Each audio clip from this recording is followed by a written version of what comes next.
Closed captioning for The Casey Malone Show is sponsored by Hunter Stevens Land Title Agency. Integrity, service, and commitment you can trust. Oh yeah, Casey Malone is serving up local. It's time for the stories of our region, the tastes, the sights, the sounds, and the people in and around the valley. Get ready for some local flavor on the Casey Malone Show. Today we unveil the new Casey Malone Show kitchen, and I prepare rigatoni with vodka sauce. But first, it's a tour of the Youngstown Center of Industry and Labor, also known as the Steel Museum. Dr. Marcel Wilson is the site director here at the Steel Museum. That is what we call it, but the real name is the Center for Industry and Labor. And it is now open once again to the public, and this is one of my favorite museums in our city. I think it's so informative, and you know, steel or coal, I mean, all of that is it is really the beginning of the Mahoning Valley. It really is. So Doctor, you're gonna give us a tour of this museum. Absolutely. Now, for someone who hasn't been here, how do you have it laid out? Is it in chronological order? How did you arrange this? It's arranged in chronological order. We encourage people to go a certain direction, although they can really go throughout the museum in whichever direction they want. Because of COVID now, we actually stagger the tours so that we don't get too many people in here at any one time. So you ask for advance reservations? We do. You just have to give us a call or email us, and then we'll definitely set it up, and you can come in and probably tour the museum on your own. Yeah, I mean, this is, you know, both of my grandfathers, think of all the family members, neighbors, all worked in the mills. I mean, that's why they came here. My grandpa from Ireland, you know, found that this was good employment, good wage, and you are going to find something in your heritage, because there was a relative that was attracted to the valley because of steel. Oh, absolutely. And then once you get a relative here, they write back home and tell all their friends and relatives to come over and get a job with them in the mills. Now, what era would this be from? With this kind of This could be anywhere gear? From maybe the 30s on up, depending. The ear protection is more recent, but the long handle, the long gloves and the welding masks, that would probably be the 50s. The hard hat anywhere from the 30s on up. And there's been many iterations of the safety goggles. So the valley was really rich with what, iron, ore, coal? Iron, limestone, and and coal. And so those are the raw materials that are needed in order to make iron and then steel. First we produced iron here, and then later on we're going to produce steel. Charcoal was created using the forests that we had here.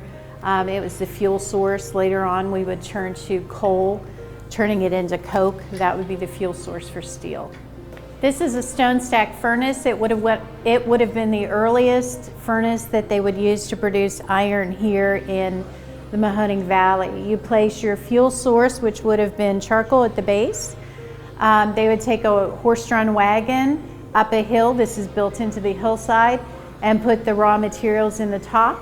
And the iron worker would spend about 24 hours processing and working to turn those materials into iron. Then he would form those into small pieces of iron called pig iron, which would then be sent on to be processed into a finished product. These are a variety of different tools that came out of local mills. They've been donated to us. Some of them are handmade, others are machine made. These here we allow when not in COVID, to touch them, and people are always amazed at how heavy they are and how much strength that the steel workers needed in order to do their jobs on a daily basis. Yeah, so this is an actual model to scale of the company houses down in Camel? Yes, it's about a square foot smaller, but it is to scale. They would have had 2 rooms downstairs, 2 rooms upstairs with a very small bathroom. and oak flooring in there. The kitchen was tiny. I can't imagine putting much of a table in here and providing a place for the family to have their meals. The room over next to it, the parlor or the living room, is very tiny. But the goal was so that new immigrant workers would not take boarders into their homes. The goal was to Americanize them and only have one family per home. Youngstown Sheet and Tube, as early as about 1914, 1916, start to build their own company hospital. And at first it's just for the employees because it's such a dangerous place to work. They needed to be able to access accurate medical care. After 1930, they opened it up to allow the employees and their workers to be treated at the Youngstown Sheet and Tube Hospital. These baskets over here that are hanging, those are the original type of lockers, I guess you would call it, that the men would keep their lunches and their clothing in. You put your personal belongings in the basket, you pull the chain up so it's hanging about 50 or 60 feet in the air, and then you lock it. And the reason mainly is not for theft, but the steel mills had rats the size of house cats in them, and so you wanted to keep the rats out of your personal belongings. This is the type of thing that would have been their wash sink, so a lot of men could crowd around it. They would have had showers in here and toilets as well. And there's another one of their little buddies. If you look at this image, it shows men with mostly crush injuries, and crushes and burns were the major industries that most of the men would get working in the mills. We'll be right back with more from the Youngstown Center of Industry and Labor. Hi, I'm Elizabeth Bernard. I've been giving the people of our valley free advice for over 30 years, and my message has never changed. If you're involved in a car, truck, or motorcycle accident, don't try to handle it yourself. Call a lawyer. A lawyer will be your representative, dealing with doctors, medical insurance, and all the red tape that you may face. Hiring a lawyer doesn't mean you'll end up in court, and remember, there are no upfront fees on personal injury cases. That's good advice. Need a lawyer? Learn more at elizabethbernardlaw.com. Family-owned Mayflower Woolham Insurance Group is your full-service independent agency. Our family works with a variety of insurance companies, so you have the best choices for your insurance needs. Let us find the right product at the right price. Personal lines, business, farm, commercial insurance, life insurance. Trust locally owned Mayflower Woolham. You focus on what's important.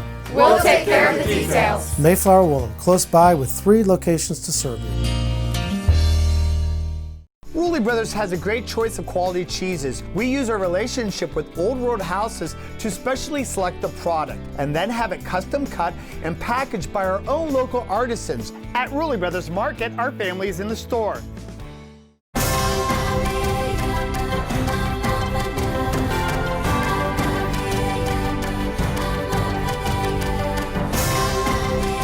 Join the Isle and Purple Cat family. Employment opportunities are available. Given is living. Join the Isle and Purple Cat family. Employment opportunities are available at $13 an hour. Given is living.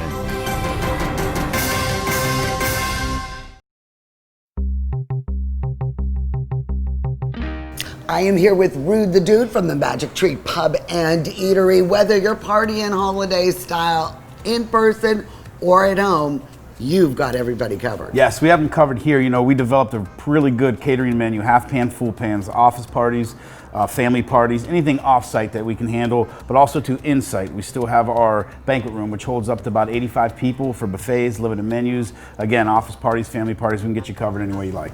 And you know what's really great? Rest assured, Magic Tree Pub and Eatery really takes the sanitation and the social distancing guidelines seriously, so you can trust them. Oh yeah, so you know, we want to thank the community for the support over the last few months in the pandemic, and we're looking forward to a new year here. It's going to be a great year. Go to their website or Facebook for the complete menu. Happy holidays.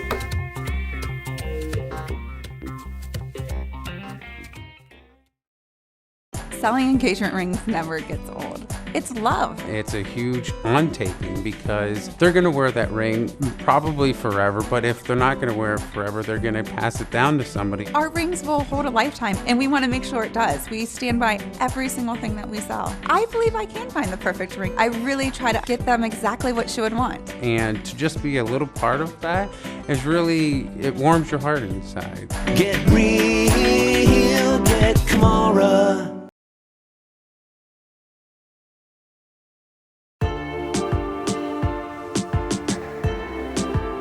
So the mills actually hired women. Would that have been wartime? Yeah, it would have. These would have been Rosie the Riveters. These would have been wartime workers who came into the mills, replaced men who volunteered to go and fight overseas, and they kept their jobs through the end of the war. Once the war was over and men were returning to their jobs, these women were either fired or they quit.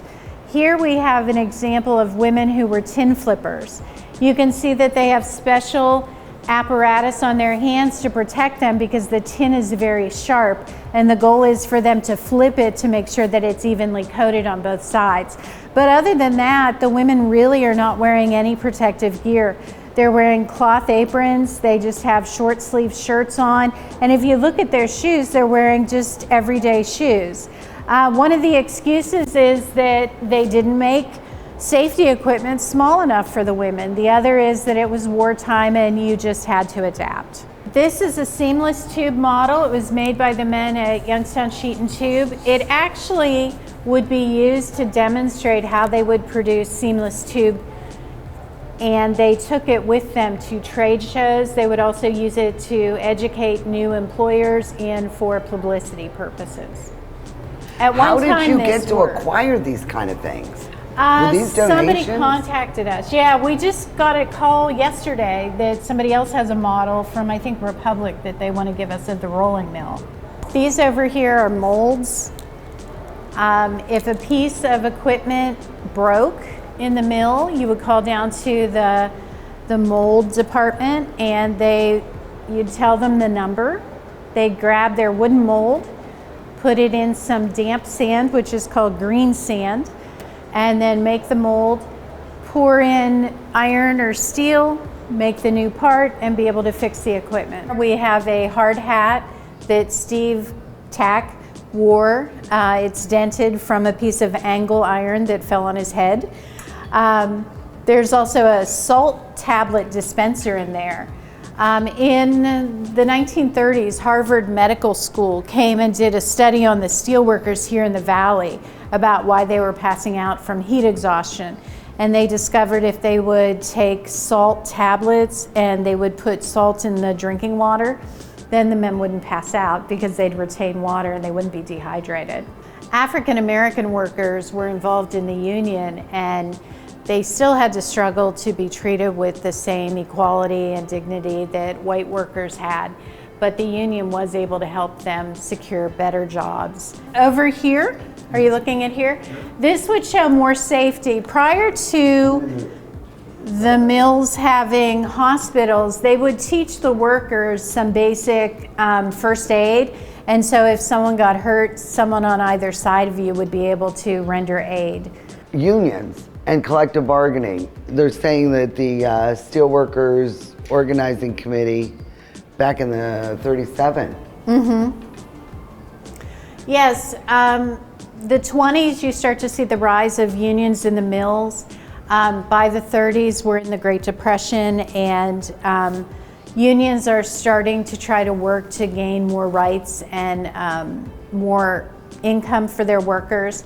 And by 1946, we have a really big strike, which helps gain hospitalization and health insurance. This is our rolling mill pulpit. It was built by United Engineering in Youngstown, Ohio in around 1916 or so.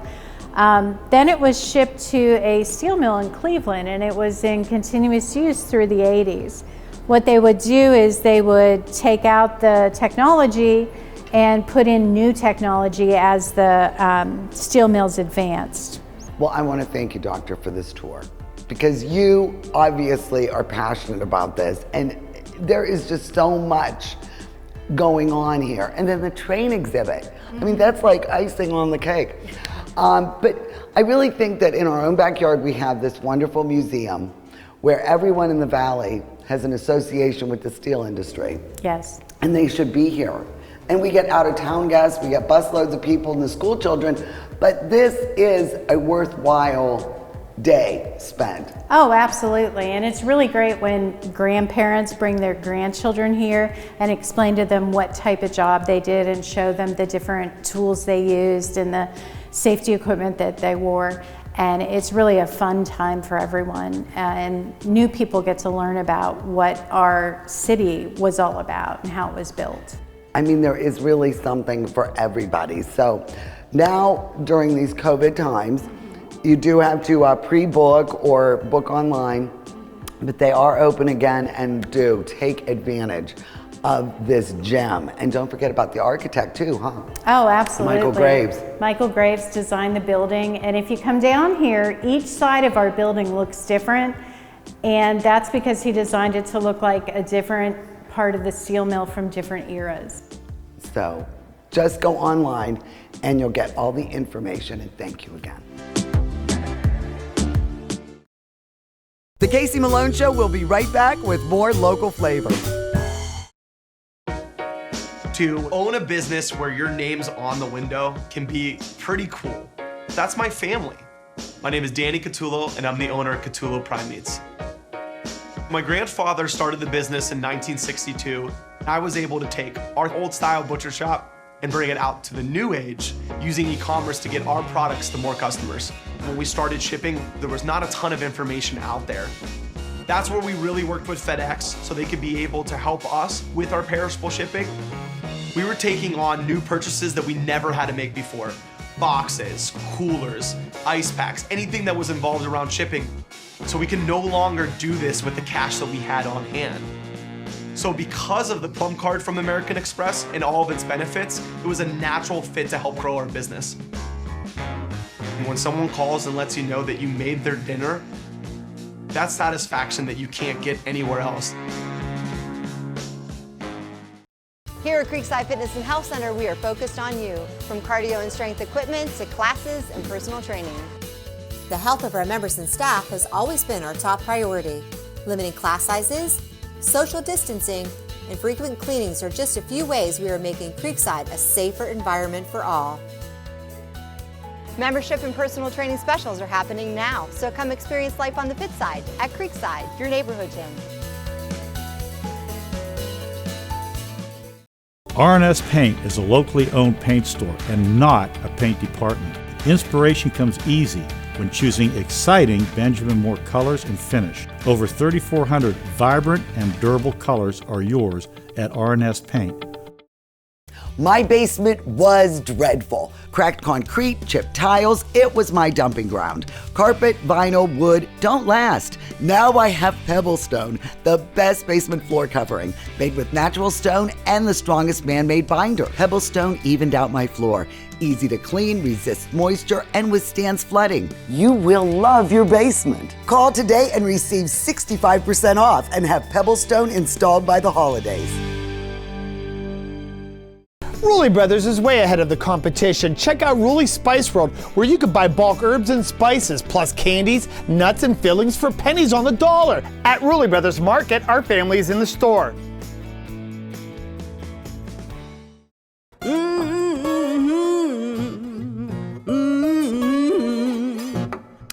You better come on in my kitchen.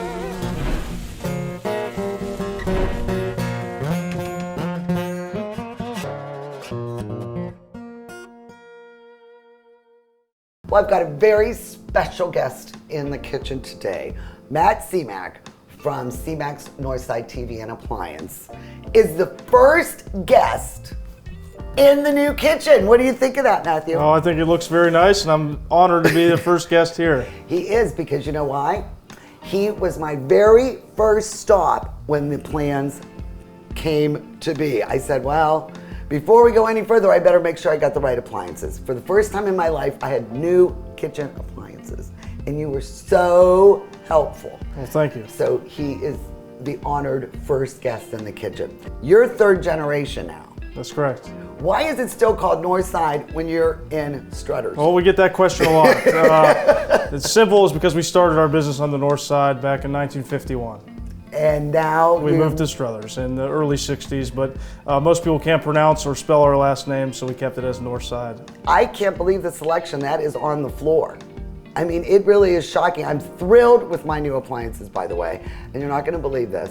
For like the last month or so, I had the plastic still in my microwave, and I thought I had damaged it. Your delivery guys, they came back out when they forgot something. I mean, you were one of the easiest parts of the whole remodel, and I really appreciate it. Well, thank you. We appreciate it as well. And to speak on delivery guys, we've had two of the same guys for about 30 years now, and we have a second crew of delivery guys, so we have plenty of availability to meet any customer's needs as well.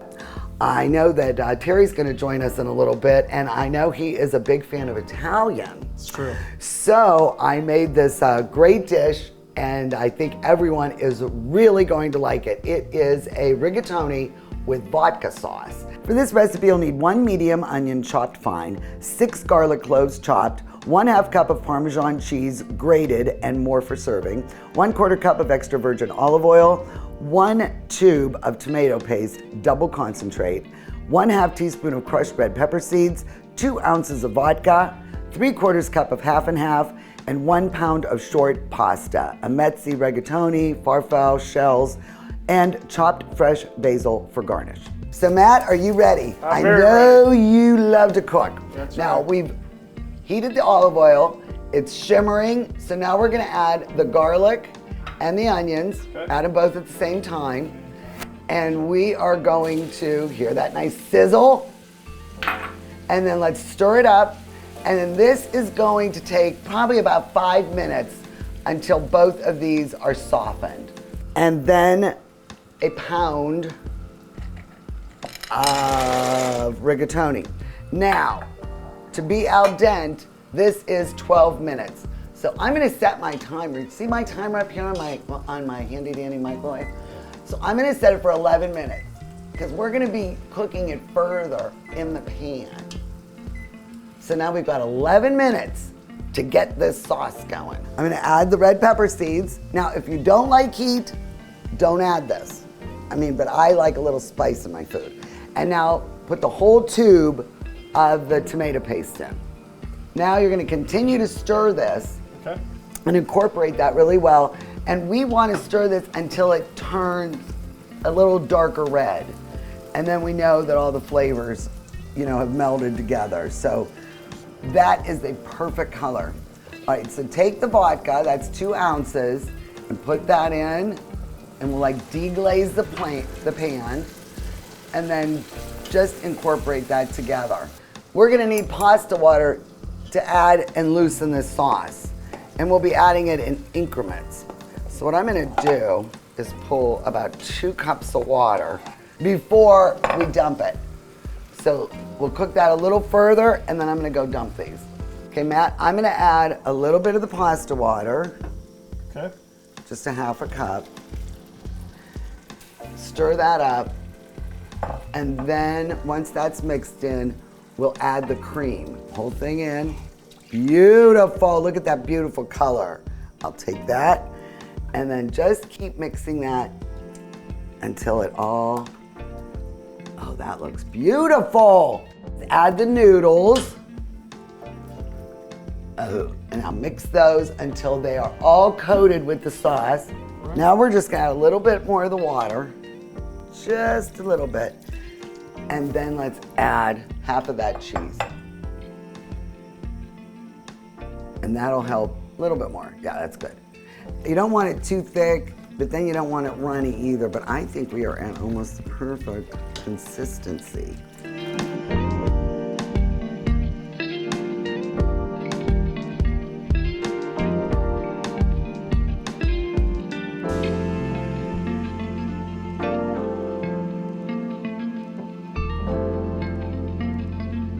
Oh, doesn't this look good? Oh, it delicious. looks wonderful. Terry, you're a big fan of I pasta? am a huge fan, and I don't think I've ever seen it made quite this way. I'm very excited about trying it. It is an honor to have the second generation What I'm really back in my kitchen. What I'm really thrilled about is watch Matt eat some pasta because he despises pasta. So this would be interesting. Are you kidding me? No, I'm not kidding you. Really? That's true, yes. You don't eat pasta? I do not. Any kind? No kind. No noodles? I'm about to right now. I better vet my guests a little more closely next time. I want to see his mother and his girlfriend, wife, watch him make pasta and eat pasta. Matt, you were slaving over that stove making this. You didn't say a word. This might change your life. I hope so. This could change your life. So let's see. What do you think? Oh, I think it's so good. Oh my. It was very delicious. Thank you. You want some more? Are you lying? Sure. Where's the second one? You guys did a wonderful job. I really appreciate all the help you gave me because the kitchen really, you were number one. You were the one who started this whole ball rolling. And I really appreciate it. Stop at C-Max. They know what they're doing, sales, service, and they're not going anywhere, right? You promised me? I'm not going until this pasta's gone. Go to my website, caseymalonесhow.com. Look for this recipe. Everyone in the world is going to want to try this except for Matt C-Mac. My rigatoni and vodka sauce. And it'll be on there. And I really thank you guys. Thank you so much for having us. Hey, you are the inaugural man. You have broken in the kitchen. All right. Cheers. The Casey Malone Show is sponsored in part by Denise and John York and the DeBartolo Corporation.